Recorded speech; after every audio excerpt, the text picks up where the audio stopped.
Quero saudar com alegria você que me acompanha no Santo do Dia. Hoje, dia 4 de julho, a igreja celebra a memória litúrgica de Santa Isabel de Portugal.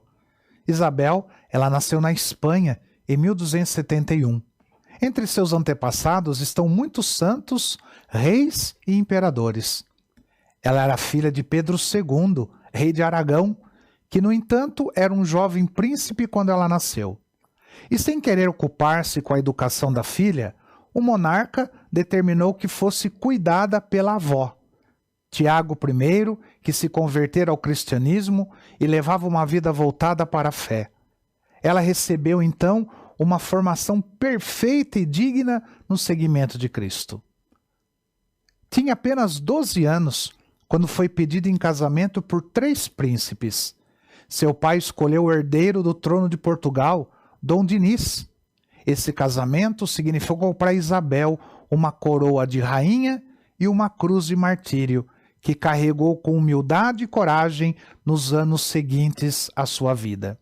Isabel é tida como uma das rainhas mais belas das cortes espanhola e portuguesa.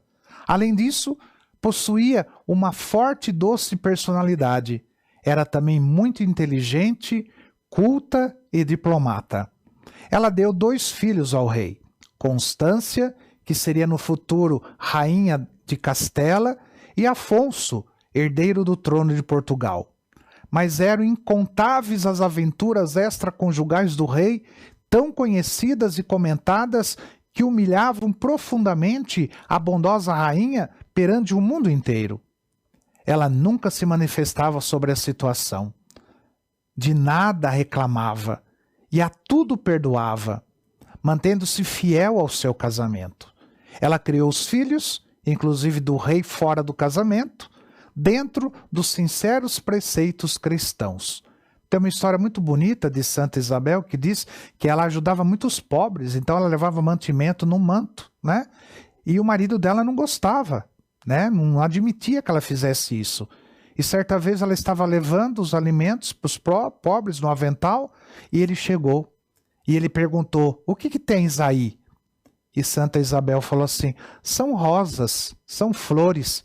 E ela abaixou, os alimentos tinham se transformado em flores. Por isso que ela tem, né? Ela carrega sempre o avental com flores.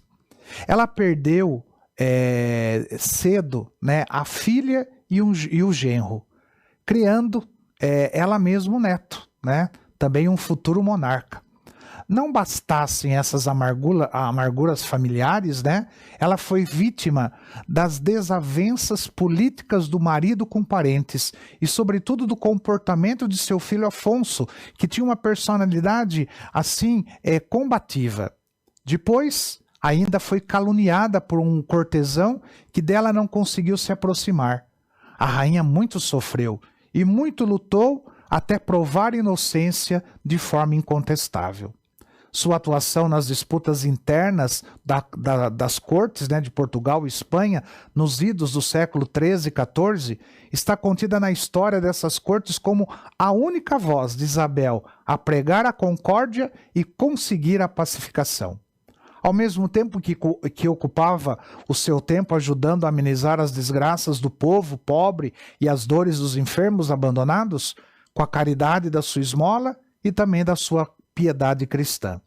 Ela ergueu o mosteiro de Santa Clara, de Coimbra, para jovens piedosas da corte, o mosteiro cisterciense de Almoste e o santuário do Espírito Santo em Alenquer.